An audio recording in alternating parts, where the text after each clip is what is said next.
what you eat.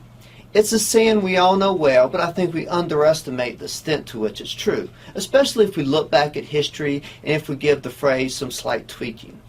You are what you eat, of course, is literally true. And so it's not surprising that some ancient civilizations had creation stories, meaning stories about the creation of man, where humans were made from food. Indeed, maize constituted the major part of the ancient Mayan diet. And so they naturally believed that the gods made them out of maize. Now, first, their legend says that the gods tried to make them out of clay or mud. Didn't work. Then the gods tried to make them out of wood. Didn't like what they saw. Finally, when they made man out of maize, they liked what they saw. That was the final product, and that's what they kept. Now, the funny thing is, in many ways, the legend is true, at least for ordinary Americans. For every 100 atoms of carbon in the ordinary American body, 69 of those came from corn. Now, few of that comes from direct consumption of corn. Most comes from our consumption of processed food, which has corn byproducts, and of course meat, dairy, and eggs, as cows, pigs, and chickens are fed large amounts of corn. Since most of the food we eat comes directly or indirectly from plants, and plants come from the ground, we would expect creation stories where humans were made of the soul, and indeed we do see those. In ancient Sumer, there was a myth that a goddess made the shape of man out of clay, placed it in her womb, and then gave birth to man. The ancient Greeks believed that Prometheus molded man out of clay or mud, and then Athena came and bestowed it with a soul, and the god Eros came and breathed the spirit of life into it. And the Christian Bible says that man was created from, quote, the dust of the ground, unquote. If you are what you eat, you want to be careful about what you eat, right? Let's look at how some familiar religions viewed food. Out of Eden. For most Jews and Christians, and perhaps in some ways Muslims, humans are creatures fallen from grace. We live in a sinless world. We are endowed with the original sin. So we would expect our food perhaps to have some sin in it, at least from an ancient perspective. If you look back at the Garden of Eden, where Adam and Eve, the first two humans, were, their diet was vegetarian.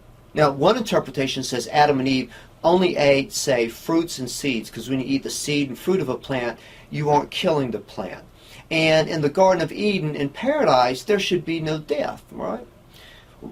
Another interpretation says that humans could eat vegetables. They wouldn't eat animals, but they could eat vegetables. And let me read a quote from Genesis of the Christian Bible. Quote, "Then God said to Adam, I give you every seed-bearing plant on the face of the whole earth, and every tree that has fruit with seed in it. They will be yours for food. And to the beasts of the earth, and all the birds of the air, and all the creatures that move on the ground, everything that has the breath of life in it, I give every green plant for food." So perhaps Adam and Eve could eat lettuce, since they have the breath of life, and lettuce is a green plant for food. Once man had to leave the Garden of Eden, even though he was endowed with original sin and was charged with living in a sinful world, he was also charged with living as sinless diet as possible. And so the ancient Jews, and they wondered, how do you eat as sinless diet as possible? Well, they thought, you want to get a diet that closely resembles what people ate in the Garden of Eden. And in the Garden of Eden, everything was vegetarians. But now in the world of sin, it's maybe impossible for them to live and be vegetarians. So they said, if we're not going to be vegetarians, we should at least eat vegetarian animals. This is why we think the Jews are allowed to eat cows. Cows are vegetarians. So if you kill a cow to consume it, you're only linked to one death, because that cow did not cause the death of any other animals. But Jews are not allowed to eat pork. And we think this is because swine are omnivores, and that means pigs were not vegetarians. And so if you killed a pig to consume it, then that pig might have been linked with the death of other animals. And so that's where we think a lot of the kosher laws came from, a way of devising laws to guide people into figuring out what type of diet is closest to the Garden of Eden. Now, of course, in Christianity, meat is considered no longer a sin. I'm talking about ancient ancestors and what they believed the morals of their age. Most Christians today think it perfectly fine to consume meat. There's a lot of justifications for this. One is a revelation of St. Paul in Acts of the Christian Bible. But I also want to say that in the Middle Ages, some heretical sects started arising. When I say heretical sects, I mean heretical from the view of the Catholic Church, not me. Those heretical sects, they encourage people to not get married, to not have children, and to eat a vegetarian diet. And so when the Catholic Church set out to squash these heresies, they wanted to figure out who's the heretic and who isn't. Well, one way they did that is trying to figure out who is the vegetarian and who isn't. This is why, and I'm going to read you a quote from a man who was being tried in the medieval Inquisition. He was trying to defend himself to prove that he was not a heretic, and he did that by saying this, quote, "I am not a heretic. I have a wife whom I love. I have children. I eat meat."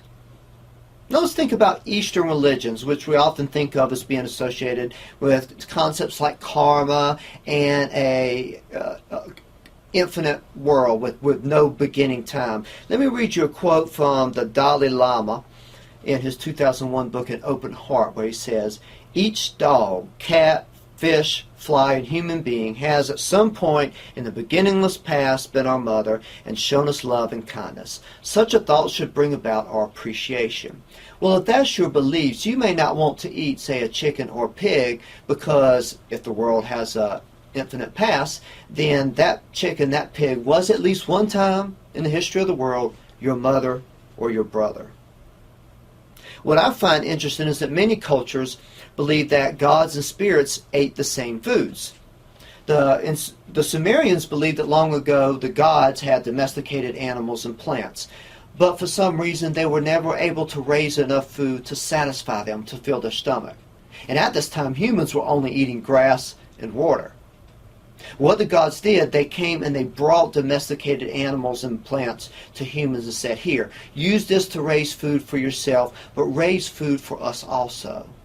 And so humans started farming, raising food for themselves, but also making sacrifices of food, setting it aside for the gods. And the legend has it that only then, when humans were farming for the gods, did the gods ever satisfy their appetite.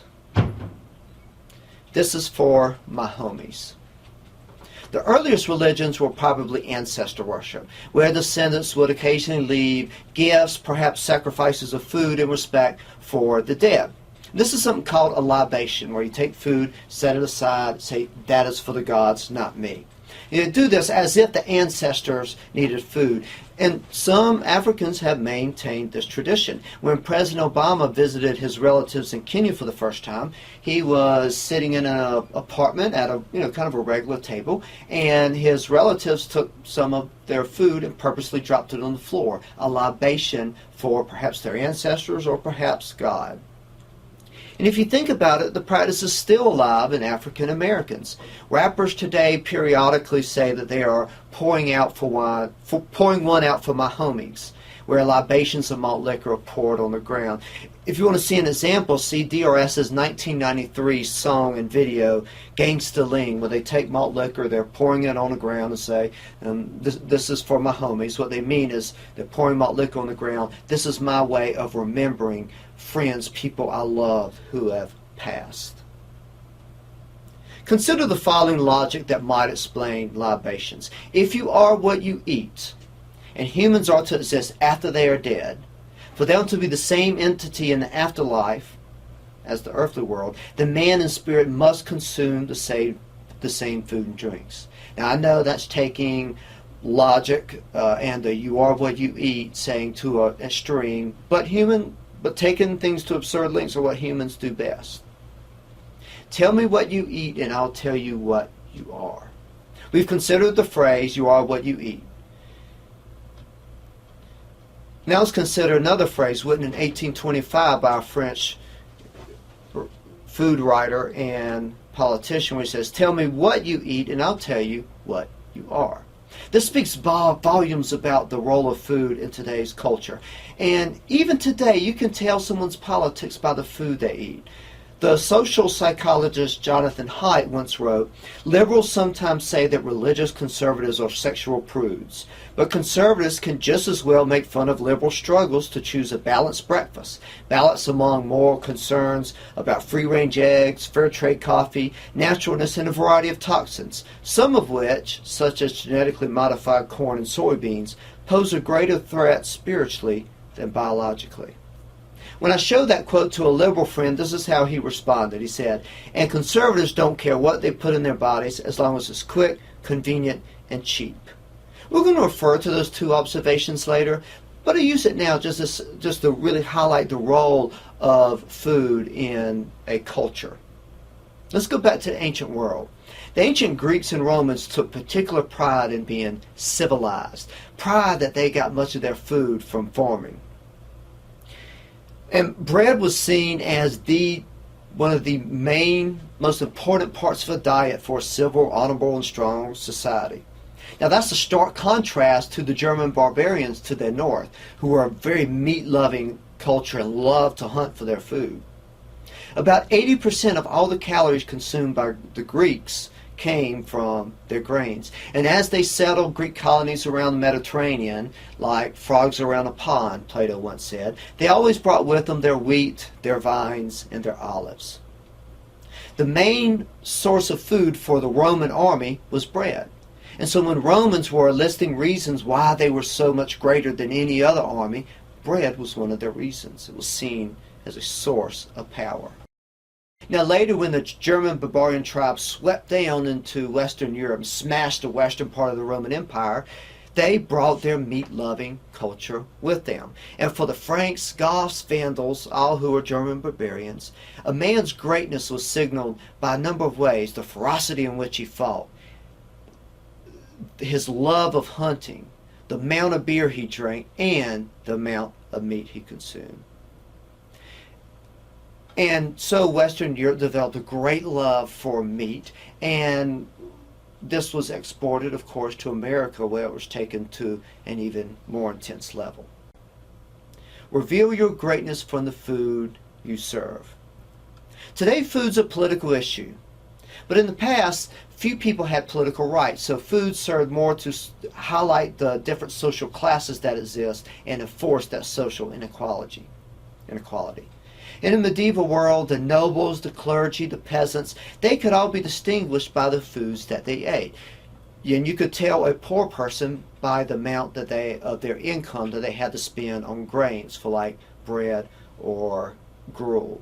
And so when Jesus made the comment that man could not live off bread alone, that was so profound because bread was such a big part of the ordinary person's diet. And that was like saying, you need more than earthly food for a good life. If you were a noble and wealthy and had a high social class in the medieval world, you would want to demonstrate your greatness by having lots of banquets. And if you had bread, it would be more like pastries, bread with lots of fat and sugar and spices in it. There would be lots of spices, and of course there would be lots of meat. You would pay particular attention to the way the food was presented, the order in which the food was presented. And if you were not sure exactly what the most high-class people did, you would even hire a consultant to help you through the feast. And among the meats there would especially be birds. Chicken, poultry, fowl, lots of birds. So what's so great about birds? You may find it surprising that bird meat was, until recently, valued more highly than, say, beef and pork meat. And this is for two reasons. One, say chicken meat used to be more expensive than beef. I'm going to read you a quote from a guy in 1970 National Geographic article, and he's referring to 20 years ago, so he's talking about the 1950s. He said, 20 years ago, broilers sold for 65 cents a pound, and fried chicken was a treat for Sunday dinner. Now, chicken is cheaper than hamburger. That didn't used to be the case. It used to be that chicken was reserved for special occasions. But another reason the nobles and the high-class people would eat birds had to do with this something called the Great Chain of Being. The Great Chain of Being. People thought about plants and animals existing on this thing called a great chain of being, which is a hierarchy of life forms. The general idea was that everything came from the earth, the water, the air, and fire. And the earth is the lowest and the fire is higher class. That meant that food obtained from the earth, that was inside the earth, was of the lowest class food. So carrots, onions, turnips that were formed in the earth, that was the most low class food. That's what peasants would eat. And it's not that the high class people would never eat carrots, it just wouldn't be a big part of their diet. Then you came plants that were attached to the ground, but the part you ate was above the ground, like lettuce. Well, that was even a higher form of food than carrots because it was above the ground. And of course, a tree which is attached to the ground and has fruit hanging higher in the air, that is even a higher food. Then you have animals in the water like fish. That's above the ground, so a fish would be a more higher class form of food than carrots or fruit. Then you have animals that roam the ground on top of the ground. And so beef, pork, they were higher on the great chain of being than fish, fruit, lettuce, or carrots. Then you had animals that fly in the air. And flying through the air, that's really high on the great chain of being. And that's one reason why birds were so valued by nobles. And just tell you, just because it's interesting, and there was a form of food higher, wasn't a food, but it was a life form higher than birds, and it was reserved for fictitious animals like the phoenix. Eat according to your class. People took this great chain of being very seriously. It wasn't just that people with more money could better afford chicken. It's that poultry, fowl, it should have only been eaten by the wealthy, by the nobles. And there was sumptuary laws, especially in the early modern age, the Renaissance, the late Middle Ages in Italy. And these sumptuary laws said if you're low class, you cannot dress like a noble. But they also said if you're a lower class like a peasant, you cannot eat like a noble. There were laws about what kind of food you could serve according to your class, how the food could be presented according to your class, how many different dishes could be served, again, according to your class, and even how many guests you could invite. That depended on your social class. And my favorite one is, it was against the law for a person of nobility to be seen eating like a peasant. People thought it morally right that the leaders, the great people, the nobles ate distinguished food. It preserved what people saw as a natural order of the world. The Renaissance citizens of Florence, they wanted their leaders to gorge themselves on great amounts of food because it signified that that leader had power. And as long as that person had power in the area, there would be political stability, no anarchy, no civil wars. And so when the Carolingian Empire, the one built by Charlemagne in the 19th centuries, when it came to an end with the rejection of Guido, this is what an archbishop said of why they rejected Guido. He said, quote, "No one who is content with a modest meal can reign over us," unquote. Think about that. What he's saying is that if you don't gorge yourself on lots of food, you're not man enough to rule over me. Doctors even prescribed diets based on people's social status. They would prescribe a poor person more to eat turnips and more vegetables, lower class food, and they would encourage the nobles to eat more meat, things higher on the great chain of being. There was a famous Italian saying that goes, "He who is used to turnip must not eat meat pies."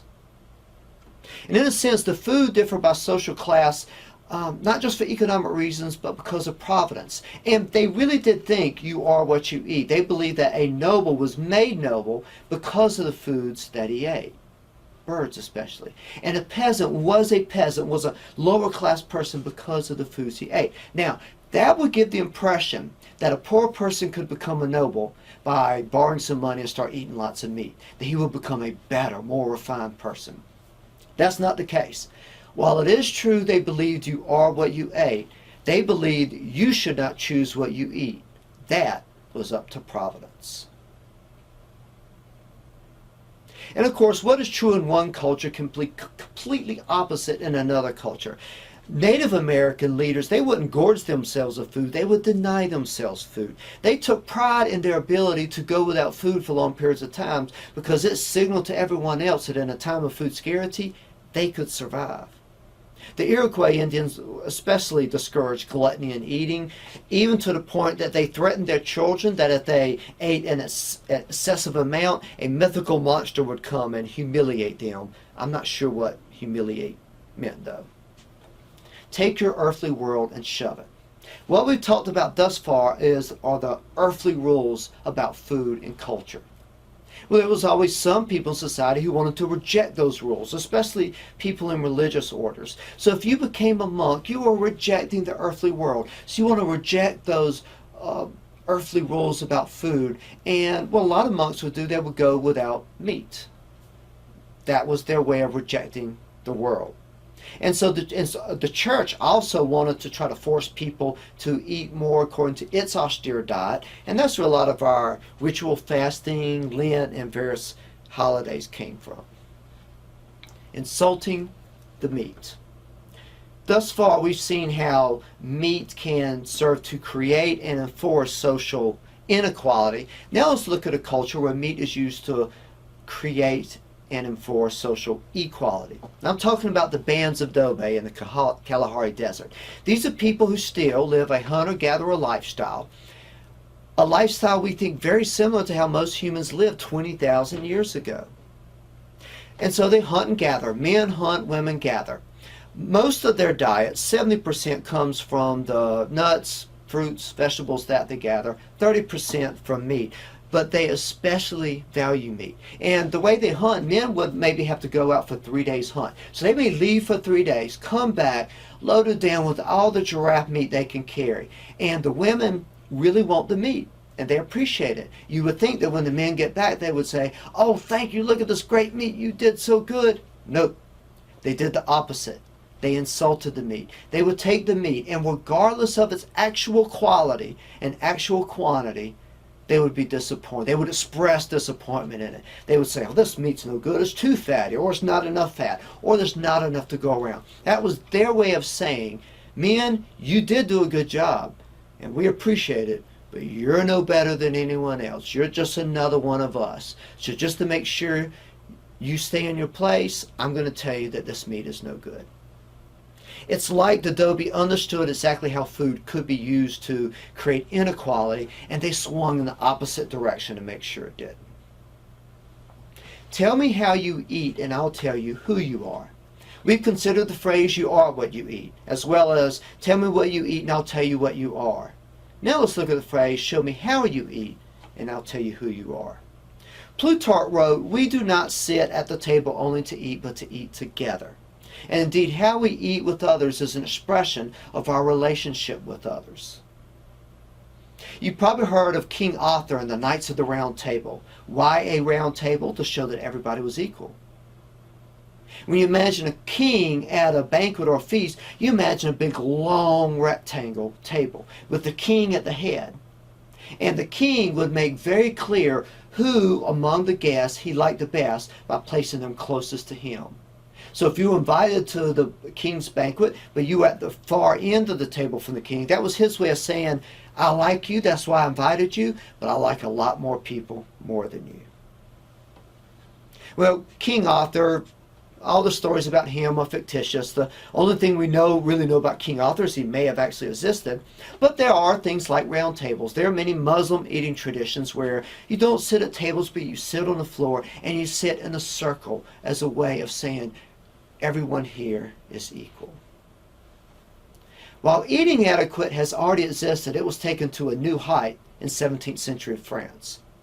Before then, spices were particularly expensive, so the higher class people would demonstrate their great wealth by serving foods with lots of spices in it. I mean, probably too spicy for us, and I'm talking even things like cinnamon and sugar, just loaded down with the things. Then the price of spices came down, and now, periodically, even poor households could afford cinnamon and sugar and other spices. This meant that the higher class people had to develop new ways of distinguishing them from the lower classes. And if they couldn't do it so much from their food, they would do it in how they ate their food. And so at the court of Louis XIV, 7th century France, they developed a very intricate and enormous array of eating rules about how you ate. And you could only learn these rules if you were at Versailles with the king, or you hired a consultant to teach you about what those rules were. This became very popular in the royalty. It spread to Russia and England and is still with us in many ways today. It was during this era when people really started using forks and people really started using napkins to wipe their hands instead of the tablecloth. So show me how a European ate 200 years ago and I'll tell you whether they were noble. You can also tell which period an American lives by the manner in which they eat. Family eating today, we think of the family coming together in the late afternoon or early evening. Everybody's sitting down to a meal, the biggest meal of the day, and it's a very special time for people to spend with each other. Before the Industrial Revolution, that's not how it worked. Say in colonial America, the big meal of the day was lunch. And back then, most everybody worked near where they lived, and they could easily come home during the day for food. And so at noon was the big meal. But then when the Industrial Revolution occurred and lots of people started working in factories, they couldn't come home to eat for their lunch. They didn't have much of a lunch break. And they were gone all day long. This meant the only time the family could have a big meal was in the late afternoon, evening, and the only time they could eat together was late afternoon, evening. That's why dinner time became such a special time for families. You can't make this stuff up. This is one of my favorite stories. This is true, by the way. In ancient Greece, there was something called a Dionysian cult. They worshipped the god Dionysus, who was the god of wine, ritual madness, and ecstasy. And they had a ritual they would do where they get together and they would drink wine. And drinking wine would be like drinking the blood of Dionysus. But they also wanted to eat the flesh of Dionysus. So what they would do is they would bring in a live animal. Now, you've probably seen in nature films, the films where, say, lions are killing a zebra. And as the zebra is still dying, the lions start consuming the meat. That's what the Greeks did in their ritual. They would bring in a live animal, like a goat or sheep or something, maybe a rabbit. They would all pounce upon it and tear it apart and start consuming the flesh while it was still warm on the animal, perhaps while the animal was still alive. And to do this was their way of currying favor from the god Dionysus. Now I'm going to read you some scripture from their Dionysian cult. They said, "He who will not eat of my body and drink of my blood will not be made one with me, or I with him, and he shall not know salvation." So the idea of being able to consume your God through food and drink isn't just for Christians alone. There's no modern equivalent to the Dionysian cult that I know of, but I do know of two instances in the modern world, or at least contemporary times, where people are eating the raw, warm flesh of an animal. One of these is in Ethiopia, where they'll slaughter an animal, and just as soon as it's slaughtered, they'll take the warm flesh, grind it, and then add other things with it and eat the meat raw. No refrigeration, no cooking.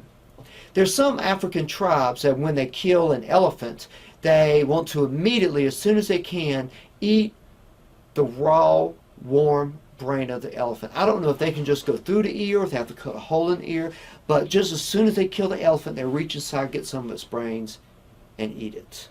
Like I said, you can't make this stuff up. When we look back a century or millennium, food serves a very complex role in human societies. Our nutrition needs from food is almost exactly the same as it used to be. What we need from food nutrition-wise is the same, but what we need from food in our human culture varies across time periods, varies across regions. And what we're going to do next is look at the role of food in American culture in particular.